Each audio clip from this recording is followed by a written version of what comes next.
আগামীকাল কেন্দ্রের নির্বাচন কমিশনের তরফে ভোটের নির্ঘণ্ট অর্থাৎ আসন্ন লোকসভা নির্বাচনের সময়সূচি প্রকাশিত হবে। তার প্রাক্কালে আরও একবার নির্বাচন কমিশনকে আমরা বলতে চাই যে আমরা এক দফায় ভোট চাই পশ্চিমবঙ্গে। এক দফায় পশ্চিমবঙ্গের 42টি লোকসভা আসনে ভোট চাইছে সর্বভারতীয় তৃণমূল কংগ্রেস। কারণ এ রাজ্যে অবাধ গণতান্ত্রিক শান্তিপূর্ণ নির্বাচনের ক্ষেত্র প্রস্তুত রয়েছে। দুই হচ্ছে, এর আগের বার 21 সালের বিধানসভা নির্বাচনে 8 দফায়, করোনার মধ্যে 8 দফায় ভোট করেছিল নির্বাচন কমিশন। আমরা বারবার বলেছিলাম 8 দফায় ভোট করবেন না, বিশেষভাবে শেষ 4 দফায় করোনা সংক্রমণ হবে। তা সত্ত্বেও 8 দফায় ভোট করিয়েছিলেন, তাতে তৃণমূল কংগ্রেসই তো বিজয়ী হয়েছে। তাই ক দফায় হচ্ছে কি হচ্ছে এগুলো সব পরের কথা। মানুষের সঙ্গে সংযোগ আছে না নেই, মানুষ চাইছেন কি চাইছেন না।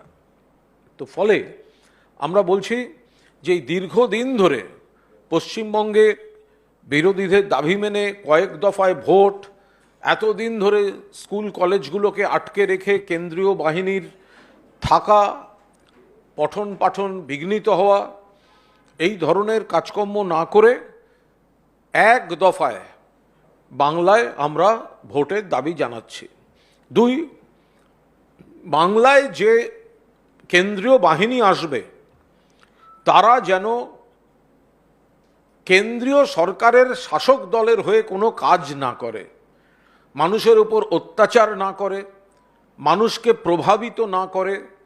21 সালে শীতলকুচির ঘটনা প্রাণহানি পর্যন্ত ঘটিয়েছিল, ফলে তা থেকে সতর্ক হতে হবে।